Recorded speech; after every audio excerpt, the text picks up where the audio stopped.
Passages, The Soul's Journey. I'm your host, Nancy Bloom, and the title of our show today is Bringing Peace Home.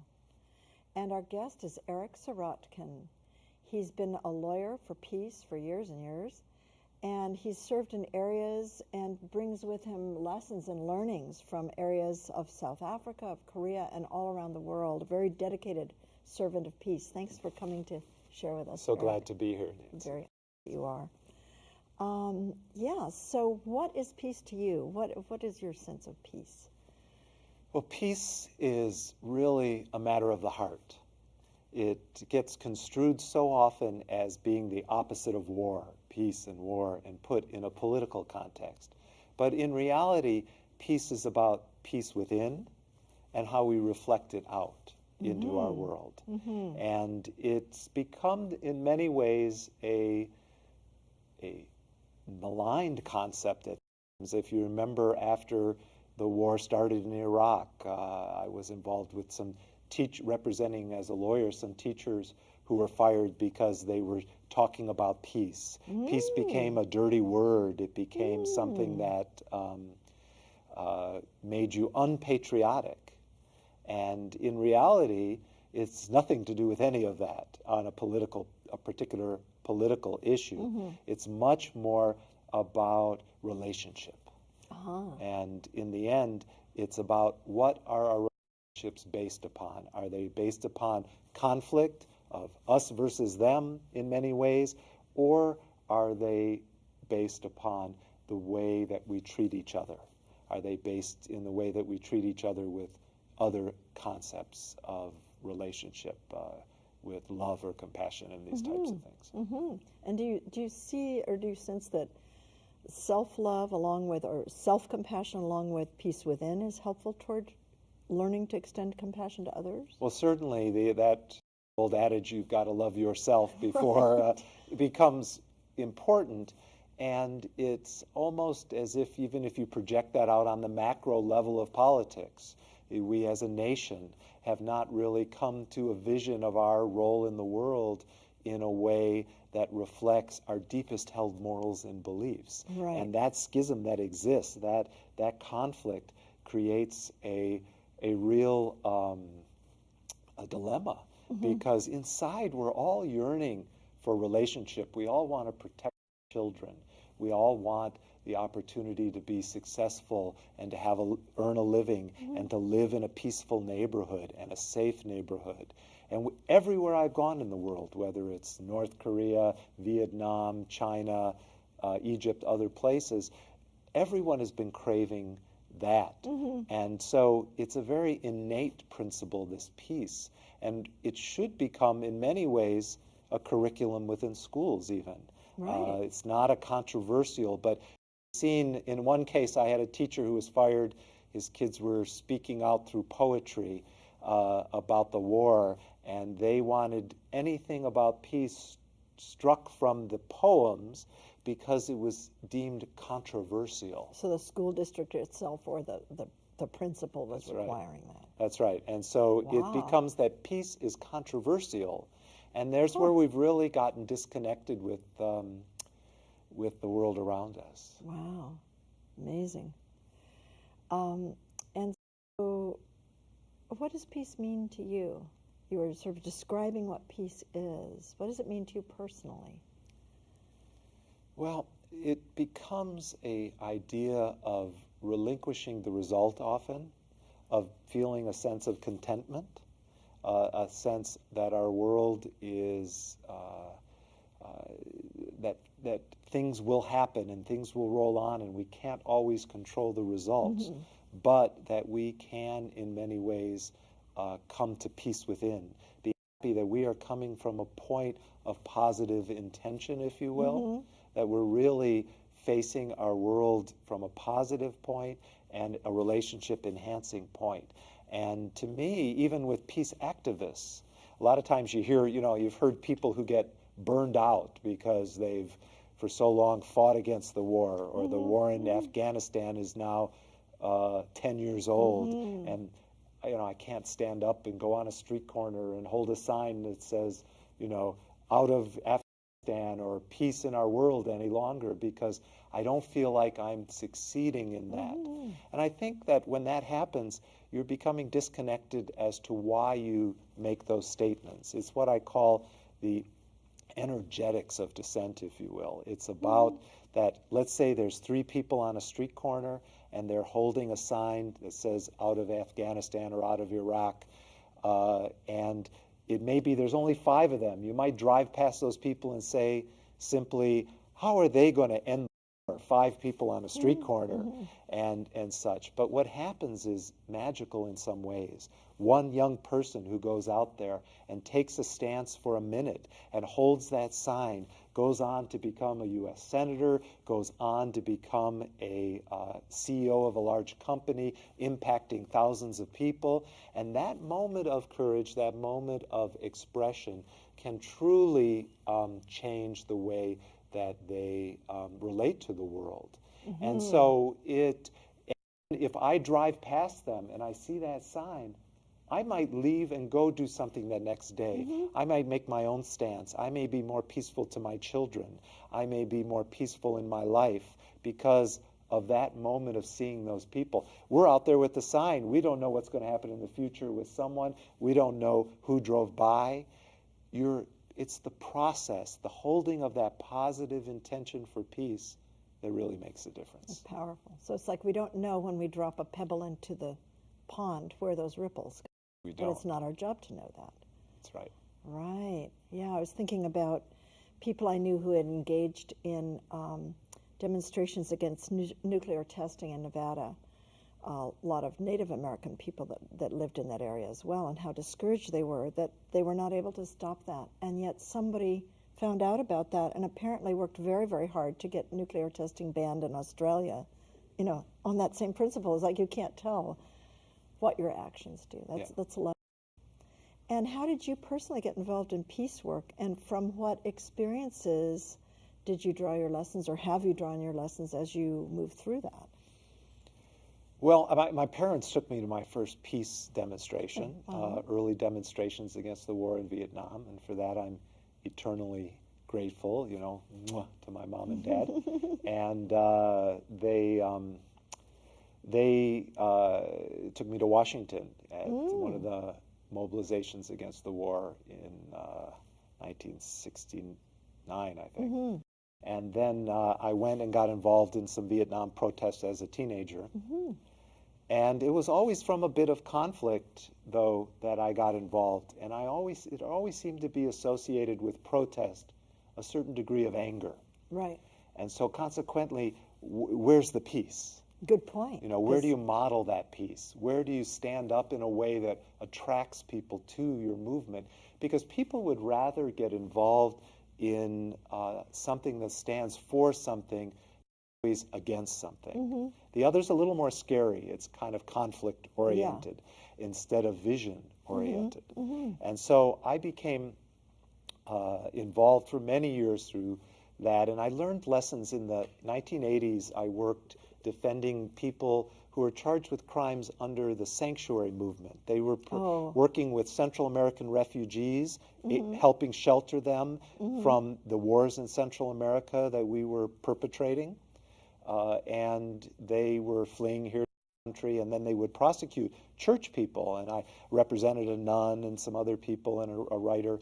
And it became, to me, I met some of the... You represented them as their lawyer at that time. As their lawyer. And I also met the people themselves and the people who gave so it was the people fleeing with such an open heart and the people who accepted them here, even with facing felonies in federal court, and gave so much of their heart to just shelter them, even though they were going to be accused of engaging in illegal conduct, because they felt from their heart they had to do that to save lives, because people were being returned to their country and killed. And so you were saving lives. And I just got so moved by the heart and soul of these people engaged in that aspect of it. And then, as we've spoken about before, my work in South Africa and seeing change take place there, where I really got to understand that conflict can be resolved differently, where victims and perpetrators could get together, find peace, that you don't have to forget, but you can forgive. It's powerful. So forgiveness has a big element, I think, in peacemaking as well. And I've just been so impressed by what's gone on in Rwanda, the peace that they're coming to with this truth and reconciliation method of moving toward forgiveness. So you're a lawyer, and you alluded to before that this us versus them way is not the best way. And even you've discovered in lawyering it isn't right. It's true. It's true. You know, it's really become, for lawyers, I mean, I was raised on the warrior lawyer. I was taught to go into the courtroom, the language of law is violent. We would tear apart a witness. We would tell lawyer war stories. We would bring good ammunition to a case. We would go forward and really, clients would ask me, I want you to hurt that guy. I mean, this is kind of the mentality that gets promulgated there. But I discovered that I was looking for something different, and I went out of the courtroom for a while and just did mediation work for some time after my initial experiences in Africa.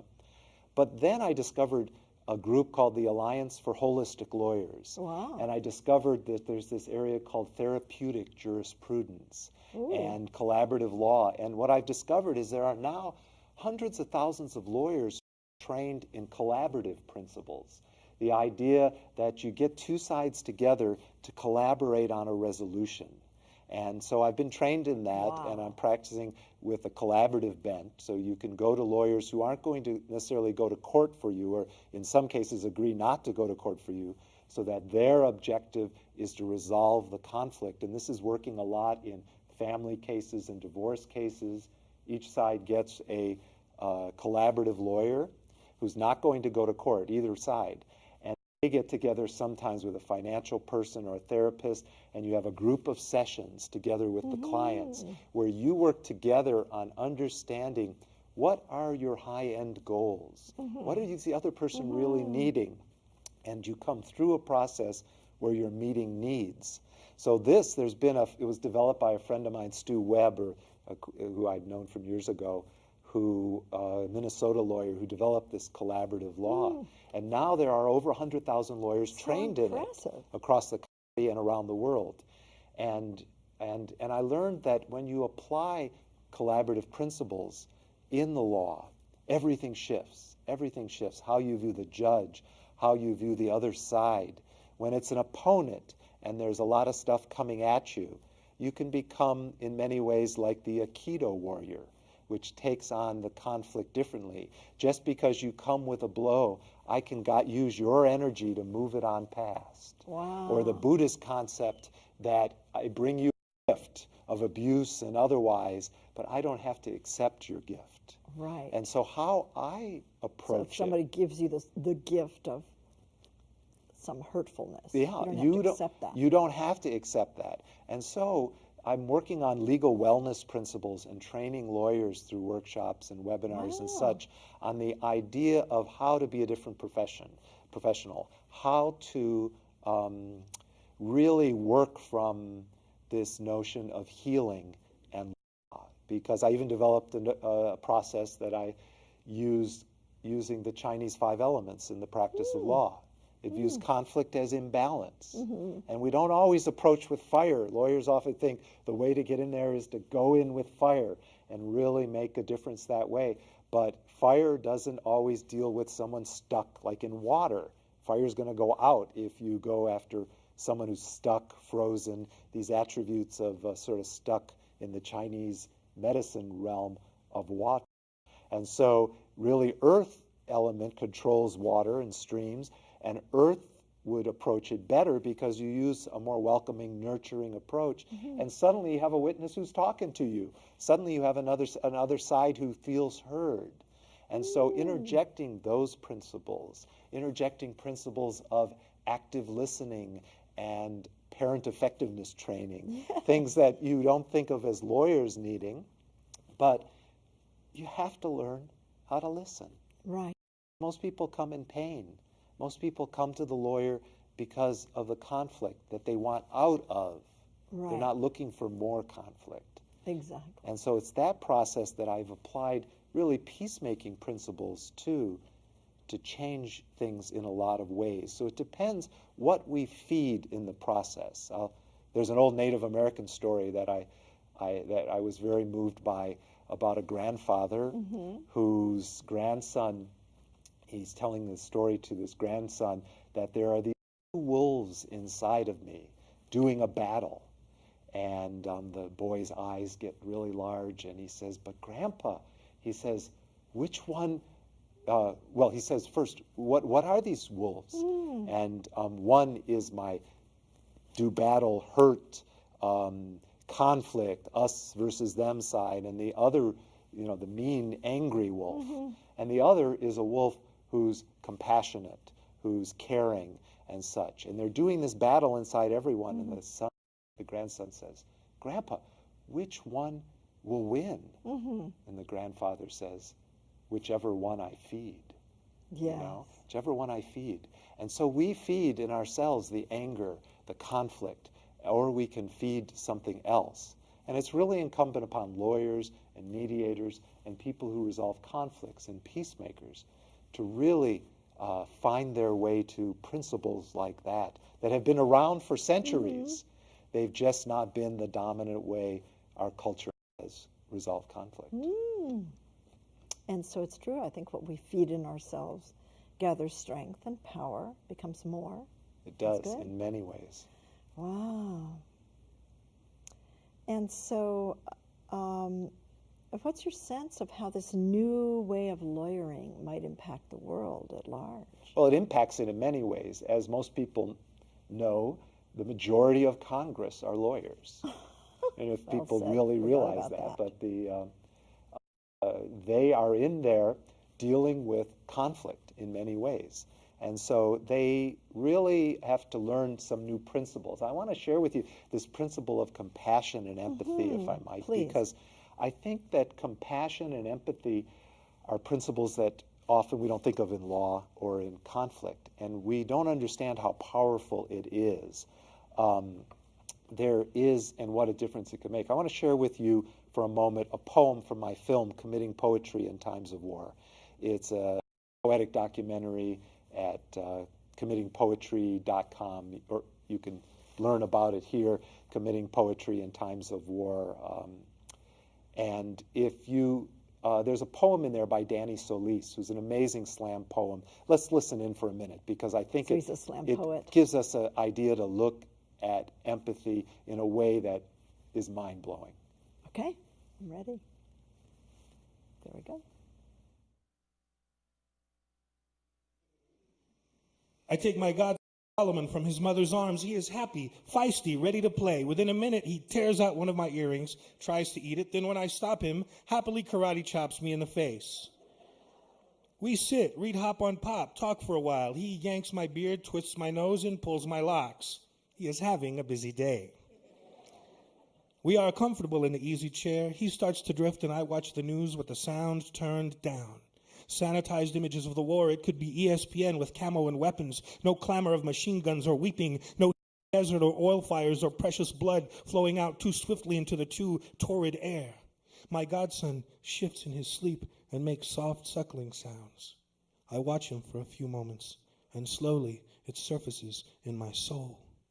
If the world, in its terrible dark appetite, wants him, I cannot stop it. And I am more afraid than I have ever been of anything before. I think of the Palestinian man who left his house one morning with his son to buy a used car. Followed his son on a happy errand that turned into a firefight. A bullet found the boy, and the day ran red into the hungry desert streets. In a cab, the father tried to get him to a hospital, but the soldiers at the checkpoint would not let them through. They saw the boy and said, "No." The hospital less than a mile beyond the barricade. The soldiers smoking, talking, laughing. He begged, was ignored. He threatened, was watched. He wept, alone. Did the words catch in his throat as the sorrow filled him up? Did he sing to his son as he died that afternoon? And I think, what if that man was me? And that boy, my godson? As hope becomes a song with no words and a refrain you can't remember. What dark unexpected garden in the heart then? What terrible flowers then? Nightmare panoply of blossoms full of jagged teeth, slowly opening their baleful mouths to whisper, then moan, then chant, one word, revenge. And if that child were the baby boy in my arms now, no, I would not be strong enough, not good enough to turn away from that evil. I know that I would take the vow and make my will and say, bring me the vest of plastic explosives. More than one, this hollow body is strong. Load me and dress me and send me to the checkpoint or the crowded market or the wedding. I have a gift of blood and fire and wailing to bestow upon you for taking what I loved most. But I push away these dark imaginings. I click off the TV and stare into the half light. Little Solomon stirs on my chest, but he is restless now, and so I try to sing to him. Oh, Solomon, won't you go to sleep, my baby boy. Oh, Solomon, won't you close your eyes, my little baby boy. I told you some stories. Then you karate chopped me in the face and tore my earring out tonight. But you just don't want to go to sleep. It's all right. I hold him tighter. He breathes softly. We are in the world.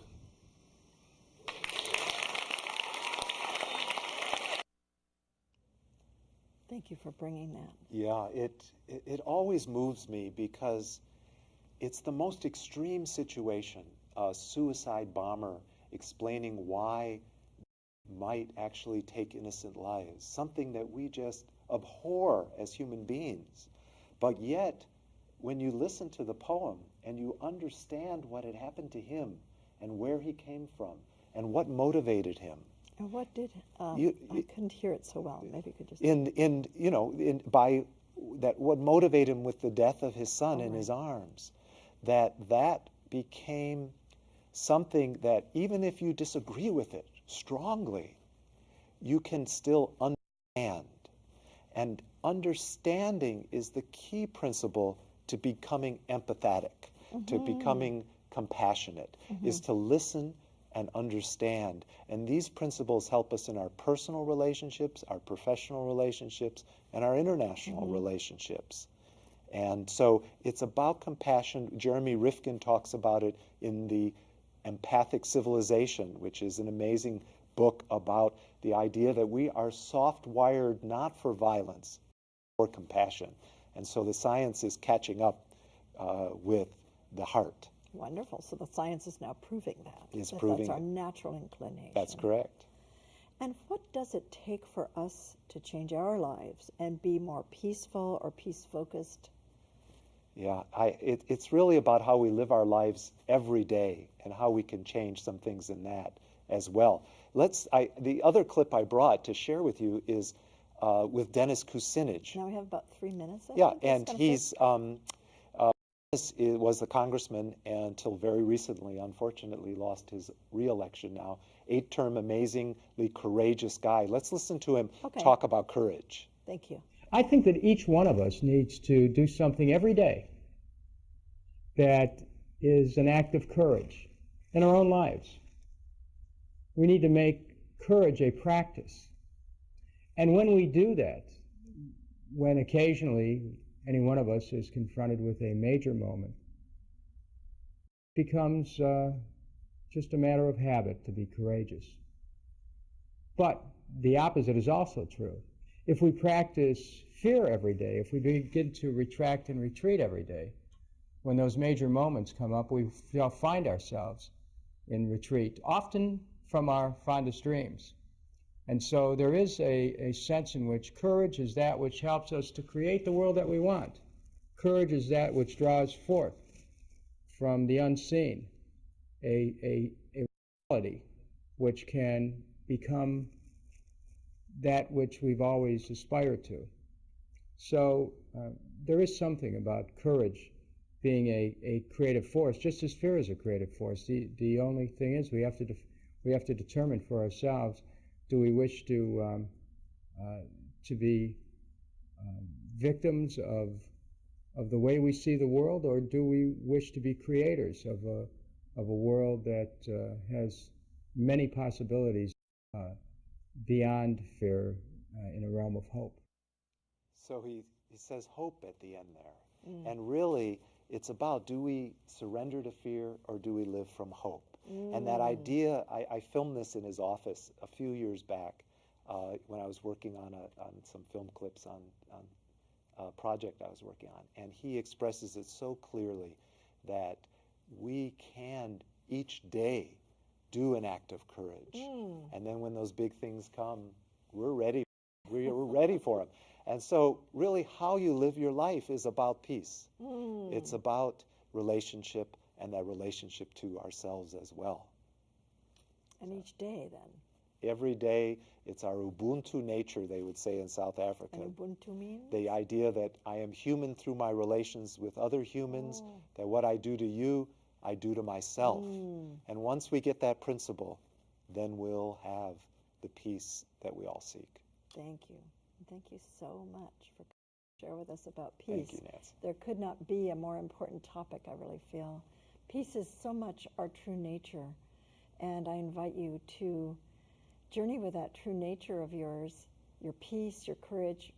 Build it, strengthen it each and every day, as Eric was saying, as Dennis Kucinich said, and it will serve you well and serve our world through you. Thank you for watching Life Passages, The Soul's Journey. Join us again Mondays, 9:30 p.m., Channel 15. I'm your host, Nancy Bloom. Take care. Be well.